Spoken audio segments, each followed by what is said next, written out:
Cryptographic Arms. It is not a manifesto. There is no time for that. It is a warning. The world is not sliding, but galloping into a new transnational dystopia. This development has not been properly recognized outside of national security circles. It has been hidden by secrecy, complexity, and scale.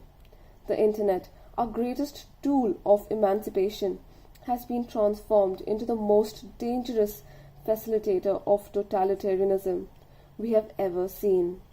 The Internet is a threat to human civilization. These transformations have come about silently because those who know what is going on work in the global surveillance industry and have no incentives to speak out. Left to its own trajectory, within a few years, global civilization will be a postmodern surveillance dystopia, from which escape for all but the most skilled individuals will be impossible. In fact, we may already be there. While many writers have considered what the Internet means for global civilization, they are wrong. They are wrong because they do not have the sense of perspective that direct experience brings. They are wrong because they have never met the enemy. No description of the world survives first contact with the enemy. We have met the enemy. Over the last 6 years, WikiLeaks has had conflicts with nearly every powerful state. We know the new surveillance state from an insider's perspective because we have plumbed its secrets. We know it from a combatant's perspective because we have had to protect our people, our finances, and our sources from it. We know it from a global perspective because we have people, assets, and information in nearly every country. We know it from the perspective of time because we have been fighting this phenomenon for years and have seen it double and spread again and again.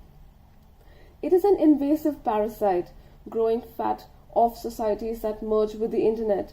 It is rolling over the planet, infecting all states and peoples before it. What is to be done?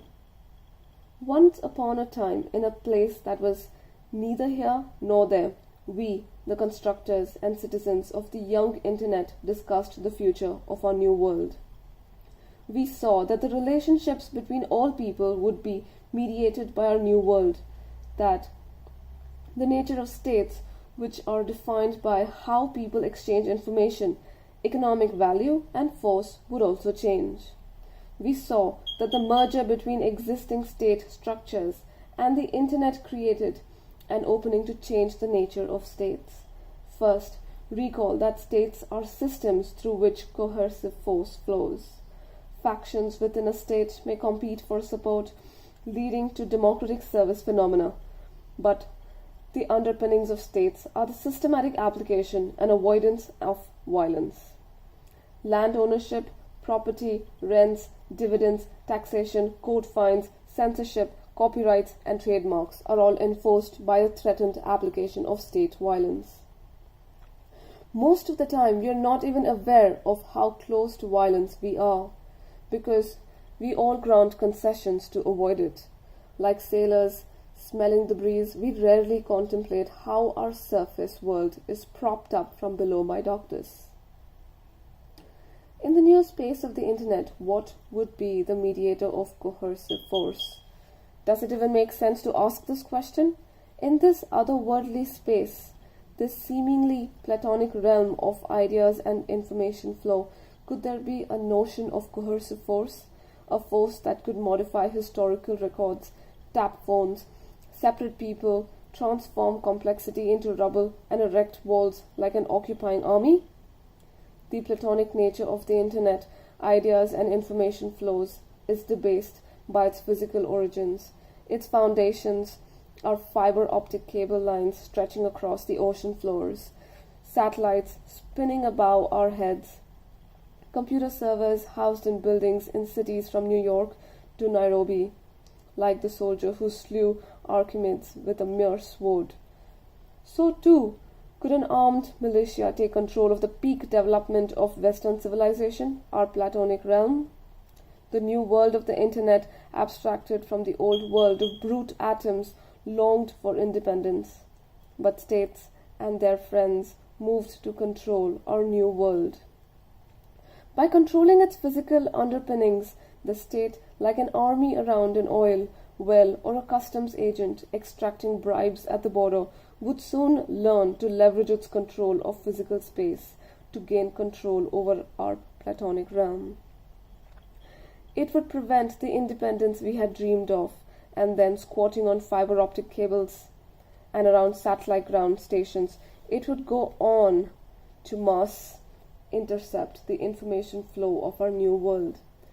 Its very essence, even as every human, economic, and political relationship embraced it.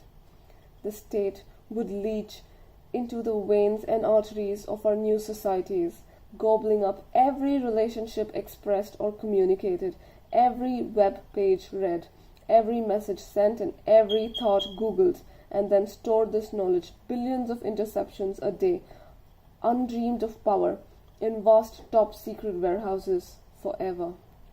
It would go on to mine and mine again this treasure, the collective private intellectual output of humanity, with ever more sophisticated search and pattern finding algorithms, enriching the treasure and maximizing the power imbalance between interceptors and the world of interceptees. And then the state would reflect what it had learned back into the physical world, to start wars, to target drones, to manipulate UN committees and trade deals, and to do favors for its vast connected network of industries, insiders, and cronies. But we discovered something, our one hope against total domination, a hope that with courage, insight, and solidarity we could use to resist. A strange property of the physical universe that we live in. The universe believes in encryption. It is easier to encrypt information than it is to decrypt it. We saw we could use this strange property to create the laws of a new world, to abstract away our new platonic realm from its base underpinnings of satellites, undersea cables and their controllers, to fortify our space behind a cryptographic veil, to create new lands bought to those who control physical reality, because to follow us into them would require infinite resources. And in this manner, to declare independence, scientists in the Manhattan Project discovered that the universe permitted the construction of a nuclear bomb. This was not an obvious conclusion. Perhaps nuclear weapons were not within the laws of physics. However, the universe believes in atomic bombs and nuclear reactors. They are a phenomenon that universe blesses, like salt, sea, or stars. Similarly, the universe or physical universe has that property that makes it possible for an individual or a group of individuals to reliably, automatically, even without knowing, encipher something, so that all the resources and all the political will of the strongest superpower on earth may not decipher it. And the paths of encipherment between people can mesh together to create regions free from the coercive force of the outer state, free from mass interception, free from state control. In this way, people can oppose their will to that of a fully mobilized superpower and win. Encryption is an embodiment of the laws of physics, and it does not listen to the bluster of states, even transnational surveillance of dystopias. It isn't obvious that the world had to work this way, but somehow the universe smiles on encryption. Cryptography is the ultimate form of non-violent direct action, while nuclear weapons states can exert unlimited violence over even millions of individuals. Strong cryptography means that a state, even by exercising unlimited violence, cannot violate the intent of individuals to keep secrets from them. Strong cryptography can resist an unlimited application of violence. No amount of coercive force will ever solve a math problem. But could we take this strange fact about the world and build it up to be a basic, emancipatory building block for the independence of mankind in the platonic realm of the internet? And as societies merged with the internet, could that liberty then be reflected back into physical reality to redefine the state? Recall that states are the systems which determine where and how coercive force is consistently applied. The question of how much coercive force can seep into the platonic realm of the internet from the physical world is answered by cryptography and the Cypher Punks' ideals. As states merge with the internet and the future of our civilization becomes the future of the internet, we must redefine force relations. If we do not, the universality of the internet will merge global humanity into one giant grid of mass surveillance and mass control. We must raise an alarm. This book is a watchman's shout in the night.